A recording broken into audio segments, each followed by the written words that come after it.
Velocity. Velocity, as her name kind of implies, has the ability of super speed. Although a pretty basic power, it is nonetheless incredibly useful. Imagine receiving a punch from someone who's moving near Mach 13.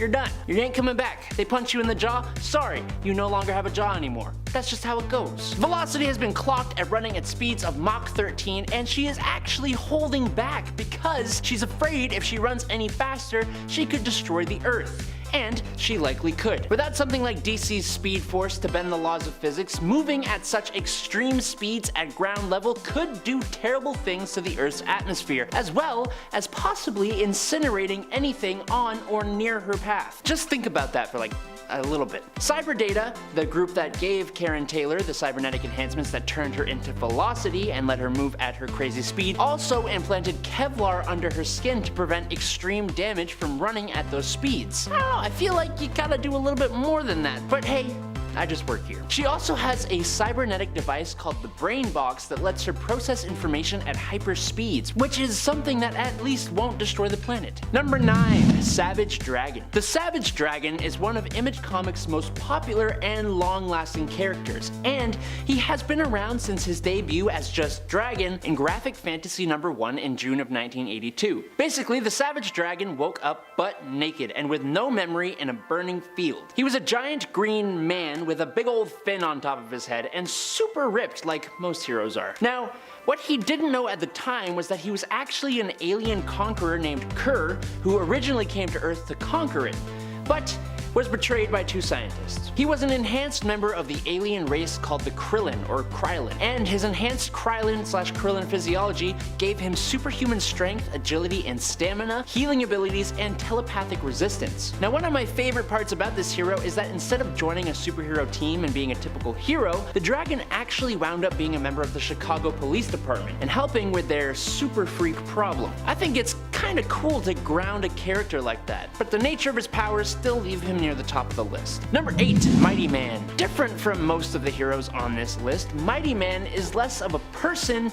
and more of a power that is passed on from person to person. Mighty Man is a tall, handsome, and ruggedly built blonde man, even when that is definitely not what his host is. So for example, the current Mighty Man is actually a woman named Anne Samantha Stevens, who becomes Mighty Man whenever she taps her wrists together. The power was passed on to her from the previous host Robert Bergman, who fought in World War II. When she's not a superhero, she's actually helping out other superheroes, such as being the nurse that helped the Savage Dragon recover when he was first found with no memory out in that burning field. The Mighty Man powers include flight, invulnerability, leadership, magic, stamina, super speed, and super strength. And it's honestly really easy to draw parallels between him and Shazam, and even the original Thor, who used to transform from Donald Blake. Number 7. Pit. The unfortunate thing about indie comics is that the 2 big guys, Marvel and DC, have done a lot of stuff already. So a lot of characters will be spins on originals, but honestly, sometimes they are way cooler. Pit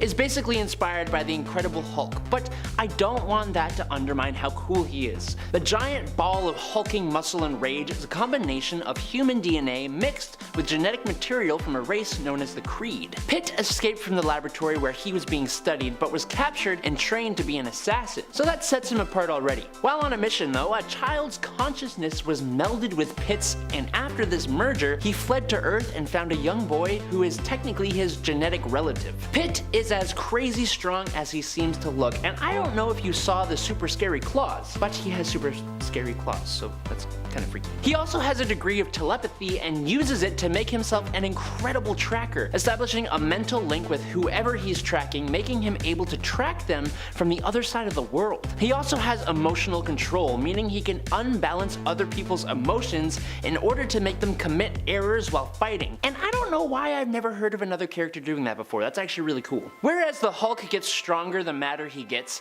Pit uses pain as a stimulant, making him even more of an aggressive fighter and a D-lifer. Number 6. Mr. Majestic. Jim Lee, who created this character, said he wanted to explore a character who had Superman's powers but was not afraid to use them, which resulted in the character of Lord Magistros, aka Mr. Majestic. He was an alien from the planet of Kara and was their High Lord, and a warlord who felt that he could be judge and jury. So Mr. Majestic has all the powers the Man of Steel has, like super speed, strength, invulnerability, energy projection from his eyes, and all that good super stuff, plus telekinesis and telepathy, except he is essentially extremely brutal and militant. He is not afraid to use his power in the slightest, but it's still aligned to the side of good, for the most part, which does step him apart from other characters like him. He would eventually become the leader of the Wildcats for a time, and when on Earth, he would imprison criminals without a trial, and while he eased up somewhat on his ways, he never truly reverted or became completely good. There's actually an instance where he winds up in Metropolis, and him and Superman talk about their different methods, which is actually pretty cool. Number 5. Void.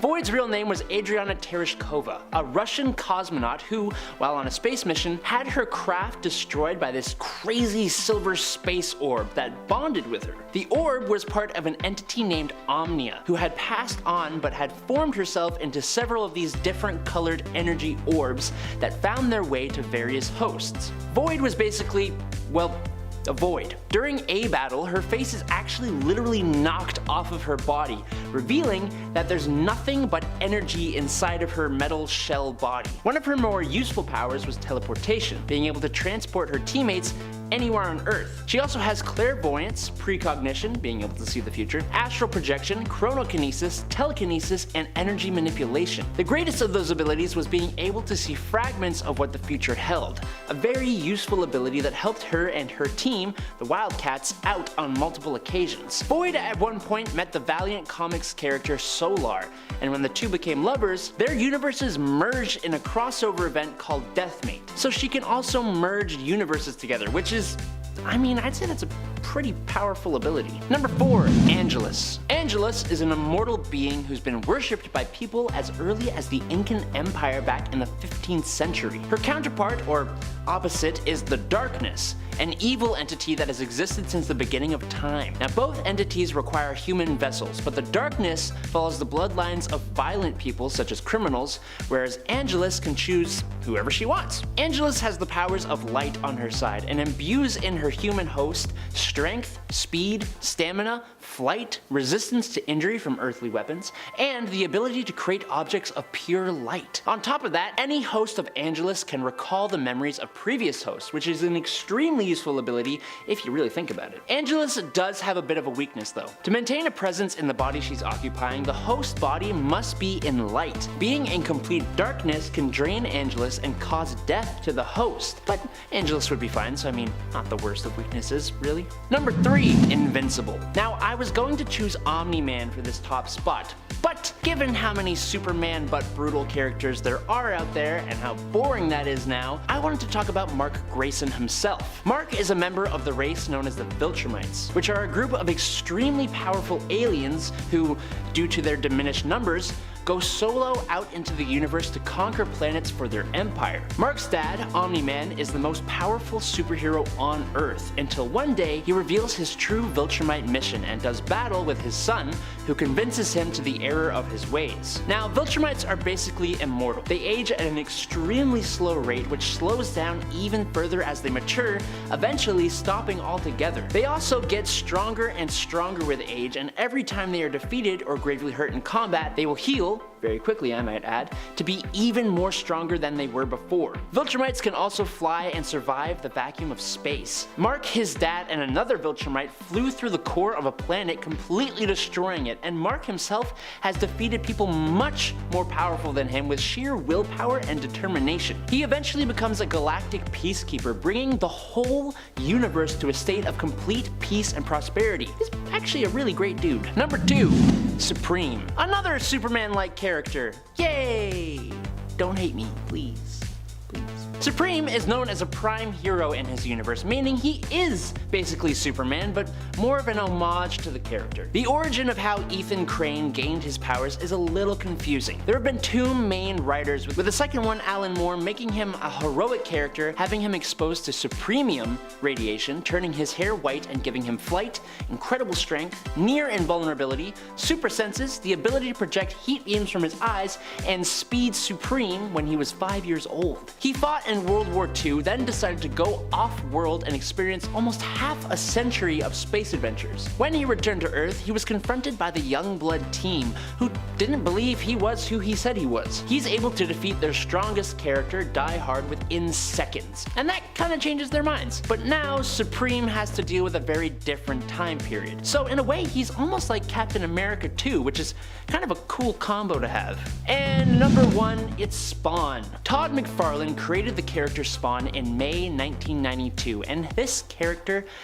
popped off, selling an epic 1.7 million copies, and he is definitely one of the characters that put Image Comics on the map, and that's an impressive superpower indeed. Spawn tells the story of Al Simmons, a Marine who died in the line of duty and makes a deal with the devil, or more specifically, Male Bolgia, I'm sorry if I pronounced that wrong, to come back to life to once again be with his wife Wanda. Simmons returned to the land of the living but was bonded to an organic supersuit that had an extremely long list of powers of its own. Some of his powers include flight, invisibility, phasing, healing factor, shapeshifting, necromancy, superhuman endurance, reflexes, agility, senses, and stamina, telekinesis, telepathy, memory manipulation, time manipulation, transmutation, cosmic awareness, chlorokinesis, geokinesis, weather manipulation, hydrokinesis, and immortality as long as his head is intact. Oh, he also has this thing called the Black Dispersal, which allows Spawn to call upon creatures of darkness and sin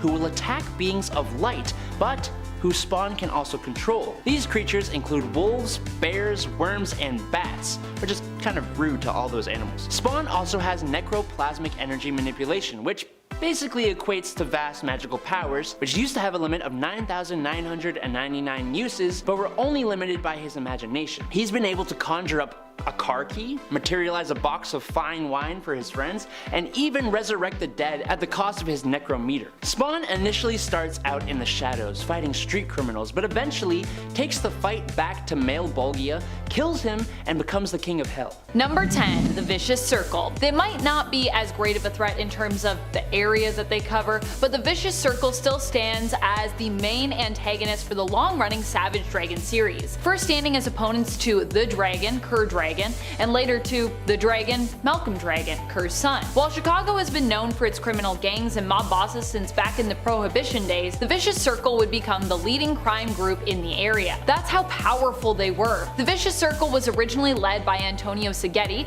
known as the First Overlord, who began recruiting mutated freaks into his ranks after they started popping up in Chicago in the 90s. Over the years, the leadership of the Vicious Circle and its members have changed, but their reign over Chicago as the major crime syndicate has stayed. Number 9, ANISSA. ANISSA is one of the worst in Invincible, although she, like so many villains out there in the series, ends up getting somewhat of a redemption. ANISSA is not only a powerful villain because she is a Viltrumite, the same race which Mark is half a part of, and which his dad Nolan is fully a part of, but because of what she uses her powers for. ANISSA first arrives on Earth attempting to reason with Invincible in regards to the Viltrumites conquering Earth. When Mark refuses to accept this, she fights him and warns him that others are coming. Basically, the conquering of Earth in ANISSA's mind can be done the easy way, or it can be done the hard way. Either way, to her, it was happening at that point. Later on, when it's agreed that the Viltrumites will take up residence on Earth and live in secret among their people, breeding to create more hybrid children, ANISSA forces herself on Mark when he refuses her romantic advances. Basically, ANISSA is the worst of the worst. And friends, if you're not already following us over on Facebook, be sure to head on over, give us a follow, give us a like, it really does help us out here at the channel. Number 8, Malebolgia. Malebolgia is the demon who most people think of when they think of Spawn. He made the deal with Malebolgia so that he might see his wife one last time, but arrived on Earth years after his death. Malebolgia might only be one of the higher demons of hell, but for a time he also stood in for Satan as its ruler, which at the time made him pretty powerful and would also mean he is one of Satan's more highly favored commanders. Urizen could even be more powerful powerful than Malebolgia for all we know. When we think of Spawn, our usual go-to nemesis for the anti-hero is Malebolgia. But when it comes to a villain even that iconic or great, there is someone else puppeteering even beyond what Malebolgia is capable of. Number 7. Omni-Man. Omni-Man is a complex character in the Invincible universe. He is both a hero and a villain, and sometimes is like more of an anti-hero. He's done it all, really. He is the father to Mark Grayson, the protagonist of the story, known as the hero Invincible. While there are times he has fought against Mark, he's also fought beside Mark as well. In season 1 of the animated series, based on the Invincible comic book series,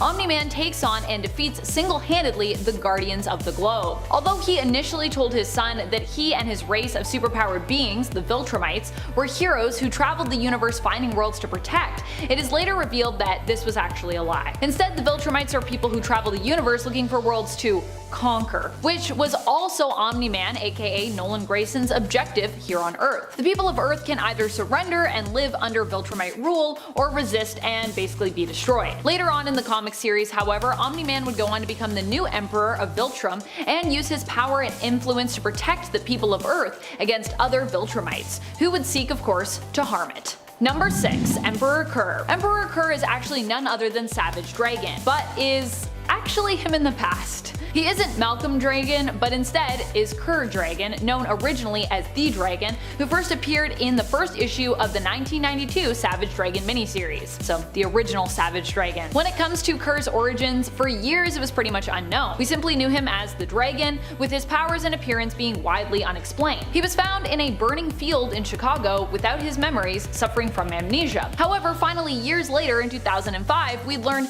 who this dragon really was. Despite being a hero in the narrative, it turned out that originally when KURR Dragon came to Earth, he was a great villain, known as Emperor KURR. He and a group of aliens from his race were traveling in space seeking a new home. KURR liked the idea of Earth and, despite his people's more peaceful ways usually, decided to raise the planet and conquer it, planning to kill all humans on it. 2 scientists intervened in this plot, wiping KURR's memories and swapping them out for 5 days worth of TV broadcasts from Earth. Emperor KURR would later regain his original memory and once more threaten all the humans of Earth. I love that. I love that, like, you can be the major hero of a series and then it's just like, whoop, actually maybe you were a villain the whole time, but you didn't know because you had amnesia. Number 5. Throg. Throg is one of the most powerful villains from the Invincible series. Like Omni-Man, aka Nolan Grayson, aka the father of Mark Grayson, also known as Invincible, Throg is a Viltrumite. And we still don't really know, I don't think, if it's Throg or Throg? I'm not sure if it's like ah or ah, but we're still waiting for this character to appear in the animated series, which will hopefully tell us which way we should be saying it. So waiting for that season 2. Come on season 2, let's go. For now though, I'm going with Throg. I'm gonna go with the ah instead of the ah. Does that make sense to you guys? Do you hear a difference when I'm saying it? Throg or Throg? Do you hear it? It's totally different, but I'm gonna go with Throg. Throg is known for being the most powerful Viltrumite around. He was once the Grand Regent of Viltrum, entrusted with finding a successor after the Emperor's death. Really though, Throg wanted to rule. When it was revealed that Omni-Man was the son of the previous Emperor and his successor, Throg fought him, but Omni-Man with some help managed to defeat Throg. Still, this didn't stop the vengeful Viltrumite, who spent his time amassing an army of half Viltrumite offspring, hoping to use them in reclaiming what he believed to be his rightful place as ruler of Viltrum. Number 4. Urizen. Urizen could be even more powerful than Malebolgia for all we know. Urizen also hails from Image Comics' Spawn and even defeated the hero after his escape. Urizen is believed to be older than Satan and Time, one of the oldest demons to have ever existed. He's believed to be so destructive because even Heaven and Hell actually came together in order to ensure Urizen's imprisonment, and Heaven and Hell rarely cooperate in the Spawn universe,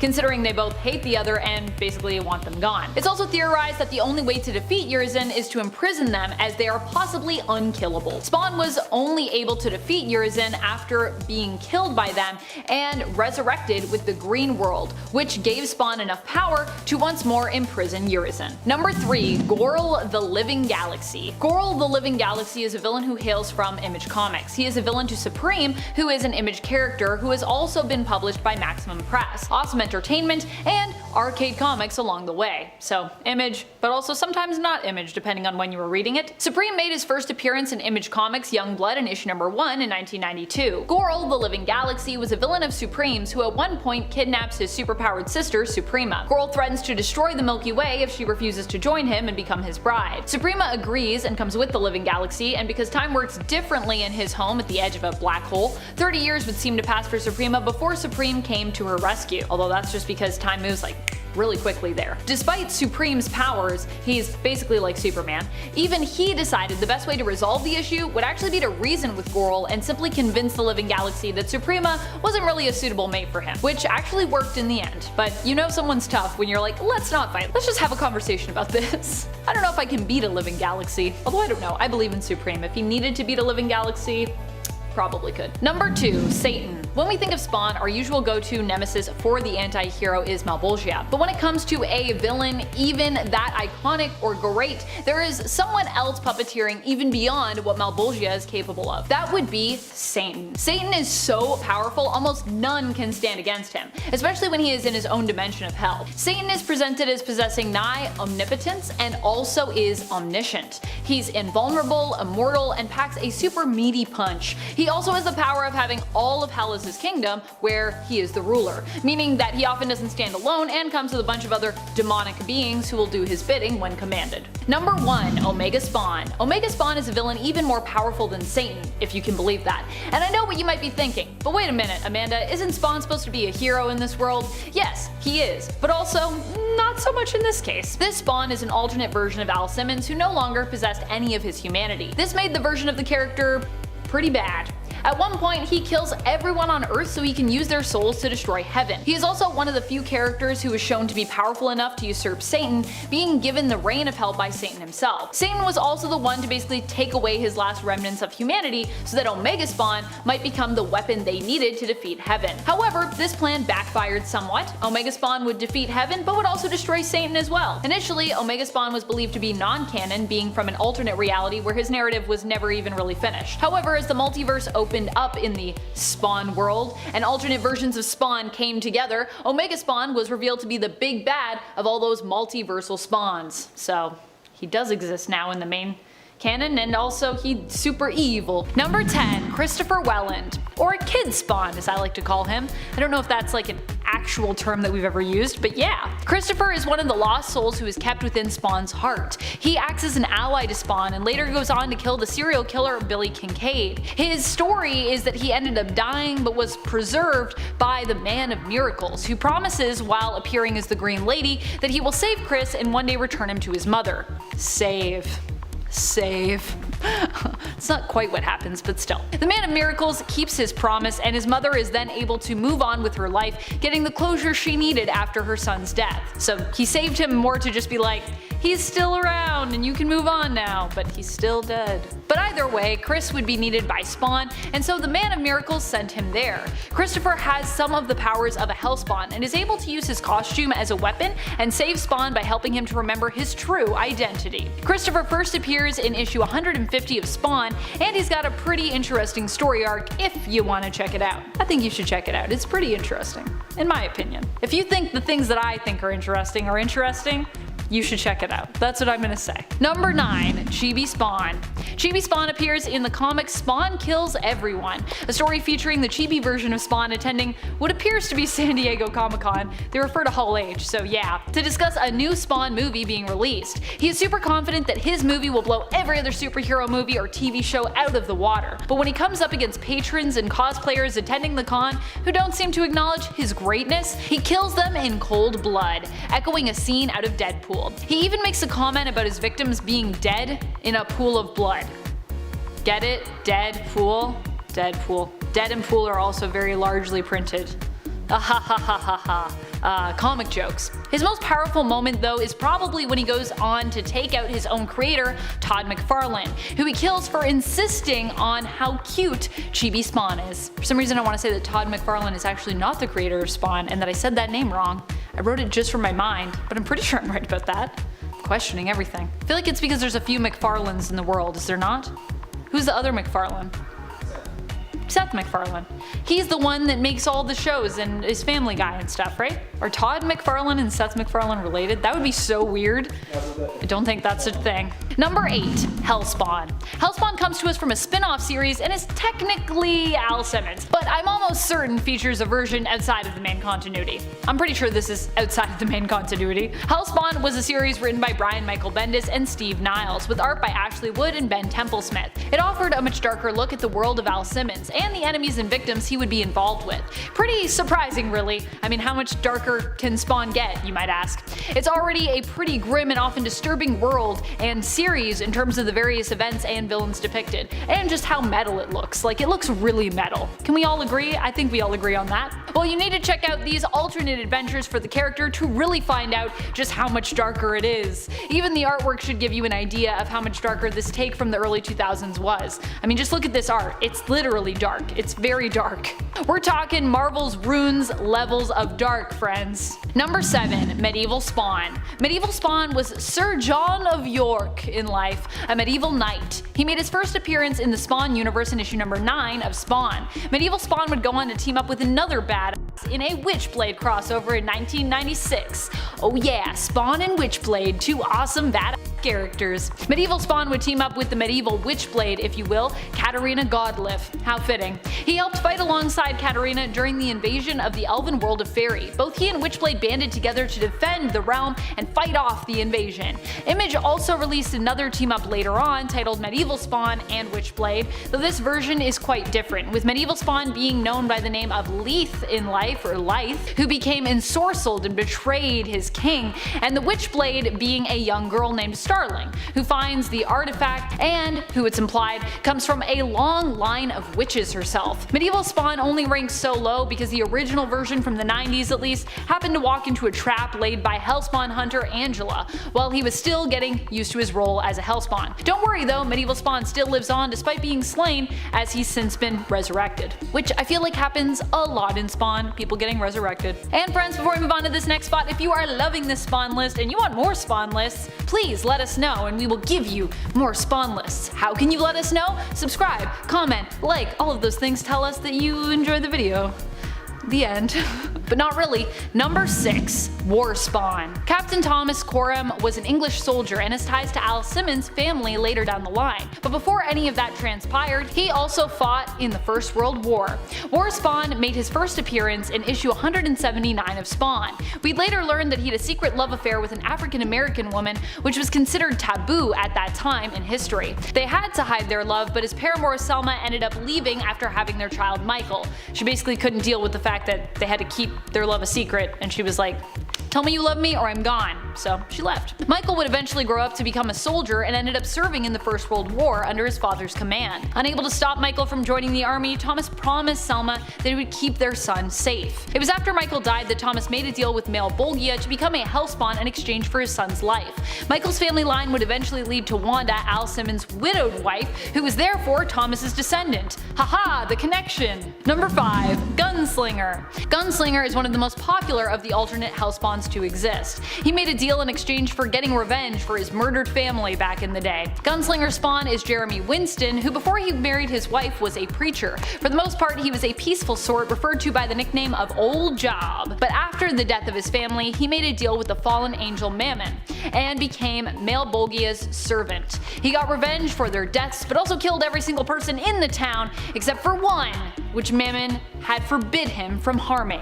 Gunslinger Spawn made his first appearance in issue 119 of Spawn. Number 4. Lord Covenant. Before the Spawn of the medieval ages, there was the Dark Ages Spawn, and if you thought medieval Spawn was dark, wait till you meet this guy. He went by the names Black Knight, Dark Knight, or Lord Covenant, because his name is Covenant. You get it. He was originally a well-respected ruler named Ian Covenant, who went to go fight in a holy war seeking redemption for having an affair with his sister's most lovely handmaiden. I don't know why I added that qualifier, most lovely, but she was lovely, so I just call it like I see it, I guess. However, during his time away, he would die and end up making a deal with Male Bolgia that he didn't fully understand and later became reincarnated as a HELLSPAWN. This version of Spawn first appeared in Spawn: The Dark Ages, issue number number 1. Number 3, all new She-Spawn. While Nyx was the first one to take up the mantle as She-Spawn, Jessica Priest wears the moniker now, and she looks good while doing it. Jessica Priest wears the moniker and the looks of it now,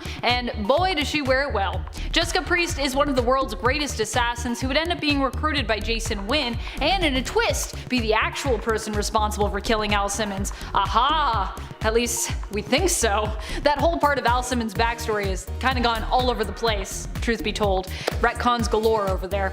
Jessica, when she was just 5 years old, ended up admitting to burning her house down with her parents inside, and was found roasting marshmallows on the fire when the police came to get her. Yeah, that's the kind of level of crazy assassin she is. She believes it's her responsibility to take out all the jerks in the world, which is why anytime she's been released from prison, it usually results in her killing a bunch of people. There are, after all, a lot of jerks out there in the world. Recently in the comics, Jessica resurrected Nyx after finding her dead, and in so doing, also somehow became the new She-Spawn. Number 2, Cogliostro. If we're talking about willpower and smarts, Cog has to be one of the most powerful versions of Spawn around. Cog was a HELLSPAWN who refused to give up his life to Malbolgia once his powers were drained. To avoid this, he always held on to one last sliver of his power, and refused to use it until he could find a way to free himself. Cog became the mentor of Al Simmons when he first returned to the world as another HELLSPAWN. Long ago, Cog was known by the name Cain, and has had many other famous names throughout the years, including Faustus and Merlin. Cog is the same Cain, by the way, from biblical lore, the first killer who slew his brother Abel. His greatest ambition in life was to rule Hell, which was what he also did when he betrayed Spawn in issue 120, seizing the crown of Hell for himself. Number 1, Omega Spawn, or Lord Omega. This is an alternate version of Al Simmons himself, one much darker and much more powerful than the original, at least at a glance. Omega Spawn was a version of Al Simmons who was given unlimited necro power and reign over Hell by both Malbolgia and Satan, and he is from another alternate reality, if you will. Recently, he is mentioned in Spawn's universe in issue number 1, where it seems he has some plans for all the Spawns running around in the universe. And if you're wondering how he got here, he was sort of dead but then brought back to life, so he's back again, and he was also brought over to the main continuity. So yeah, that all happened if you were out for a while. That's what happened while you were out. In Spawn's universe issue number 1, he has those who serve him set out to capture and confine these other alternate Spawns, well, including original Spawn, who's not really an alternate. And as for the alternates, it's Cog and Gunslinger who are up and being imprisoned. Fortunately, Spawn and the Gunslinger get away, but time will only tell what Omega Spawn is planning and what he wanted the other Spawns for. Number 10, Flight. One of the first powers we see Radiant Black able to demonstrate in the comics is that of flight, a pretty cool superpower and a classic one. This one likely works based on the fact that the Black Radiant seems to be like a black hole and comes with gravity manipulation powers. So obviously flight is something that you would be able to do if you could affect your own gravity and sense of weightlessness. Like with most things, it takes some getting used to, and straight out of the gate, Nathan as Radiant Black doesn't quite have a handle on it, but over time he seems to get more used to the idea. As does his friend Marshall when he ends up with the suit and the powers that it provides. Number 9, Telekinesis. Along with flight comes the power of telekinesis. That is, Radiant Black can also use their power set to manipulate other objects, moving them with their mind. Or their suit? Or their emotions? It's a little unclear how they fully operate their powers, but it does seem to be both emotion and thought-based for the most part. At one point, Nathan as Radiant Black uses his telekinesis powers to lift up police officers and even a whole train. He also uses them to fly a car with a family inside to a sports game after he is unable to figure out how to help them change their tire and kinda accidentally breaks their tire iron. At least, I think that's a tire iron. Pretty sure. And friends, before I move on to this next spot, if you are loving this list, there are way more powers that I would love to talk about with you, so be sure to let us know you're loving it by giving this video a thumbs up. Number 8, Force Push. Not only can Radiant Black manipulate other people and objects by levitating them in midair, but they can also use their telekinetic and gravity manipulation-based powers to force push objects and people. Nathan as Radiant Black discovers this power when he manages to track down Radiant Red, which results in a fight breaking out between the two due to a misunderstanding. Nathan only manages accidentally to make the whole misunderstanding worse when he instinctively pushes an attacking Radiant Red force forcefully away from himself, knocking them into a heap of scrapped cars. Also, I feel like force push is something I got from Fable. I think that's actually like a power that's what they called it in Fable, the video game. Number 7, super strength. Another feat that we have seen the Radiants demonstrate is super strength. Primarily, this seems to be something that Radiant Red is quite good at. Initially, this just seems to be because Red is super jacked and super strong, but the how behind their super strength is actually a lot more interesting than just default muscles. But we'll get to how their super strength and their overall power set that it is attached to works in a moment. Red isn't the only Radiant to have this power. Radiant Black also seems to have a good amount of strength, which probably comes from more their telekinetic-based abilities. As we talked about with their ability to force push, this mimics super strength, and through their more telekinetic abilities, they have also been able to lift many heavy things, and many heavy things at once as well. As I said earlier, they managed to fly through the air carrying a car full of people like it was nothing, and as soon as their powers first manifested, Nathan as Radiant Black manages to lift a train, a car, and police officers all at the same time, which just reminds us that not all super strength comes in the form of muscles. Number 6, matter absorption.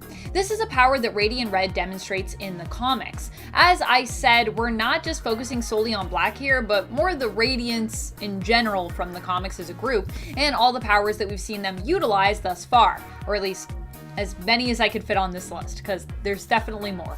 Radiant Red has the power to absorb matter that they come into contact with. So far, we've seen them use this to grow in size, mass, strength, and durability, even being strong enough to bust through a solid brick wall, and probably some metal as well during a bank heist they pulled off near the beginning of the series. Or a series of bank heists, really. They also definitely could make themselves look like juggernauts, so that's another cool thing. Number 5, teleportation. The Pink Radiant also comes with her own power set, namely, she's a teleporter.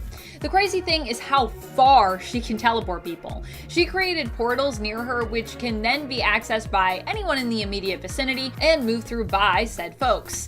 I think she can also make portals for other people too, such as like placing a portal nearby for others to move through or fall through. She can map multiple portals out as well and can go as far as Australia from the US and go as far as from the US to Tokyo, and even farther than that. At one point we see her teleport to an unknown area of space where a space battle happens to be in action.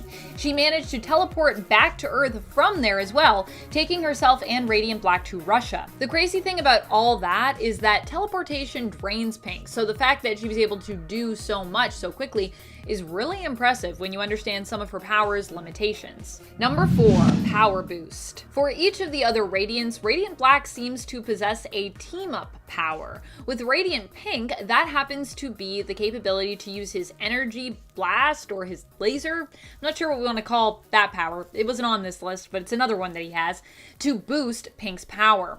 When they first teleport to space together and find themselves in the midst of that epic space battle that I was talking about, Radiant Black in a panic suggests that they teleport back when it seems a few mechs turn their gaze towards the Radiants. Radiant Pink insists that she can't really teleport back because she's too drained from getting them there in the first place, and also has no idea how she did it to begin with, as it's so far out. Radiant Black asks Pink to trust him and try something new, using a blast of energy to power up her abilities and giving her enough juice to basically get them home, kind of like a jump start. Not to the Japanese forest that he asked her to picture though, but back to Earth at least, so close enough. At least they're no longer in an epic space battle, so there's that. Number 3, enhanced durability. Radiants seem to be, for the most part, a lot more durable than humans. We see examples of this when they fight one another and when they go up against their sudden alien enemy, who we learn in issue number 10 goes by the name of 001. At least, that's what it seems their name seems to translate to in English. Black and Red especially take a lot of hits in the series, and while some prove more critical, for the most part, they are almost always able to get back up and keep on fighting. We've seen them get launched into and through cars, buildings, and take what appear to be powerful blows from one another and still survive that. Although, as I said, for the most part. Even if you have enhanced durability, it doesn't mean you are impervious to harm, which you will learn in this series. That's part of what makes it great. I don't want to spoil anything, so I'm trying to tell you the information but not be too spoilery.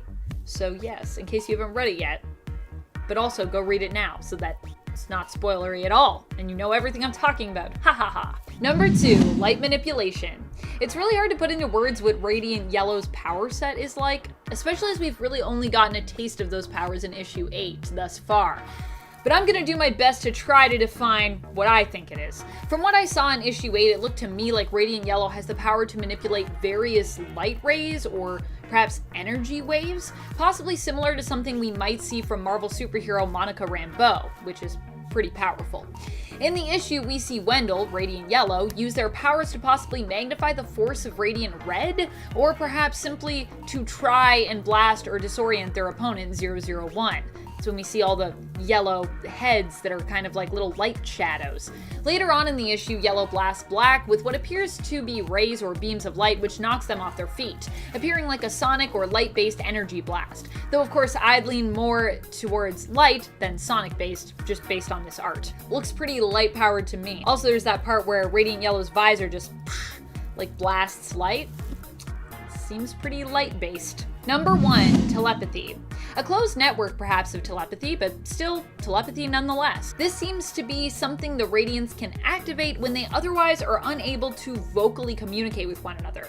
But it could be a possible power that they have access to all the time, but simply don't know fully how to tap into yet. Like how some teams, have like comms, the Radiants, more similar to the X-Men, may just have the capability all the time to basically communicate telepathically with one another, staying in constant communication, even when they are a great distance apart. We see this power manifest in issue number 7 of the Radiant Black series, when Radiant Pink and Radiant Black find themselves in the vacuum of space, where they would be unable to communicate vocally. As a result, they seem to be communicating telepathically, just instinctively. They also remarkably seem to be able to breathe even in space. But that's a power for another list, because I've run out of time, even though I have so many other powers I want to talk about.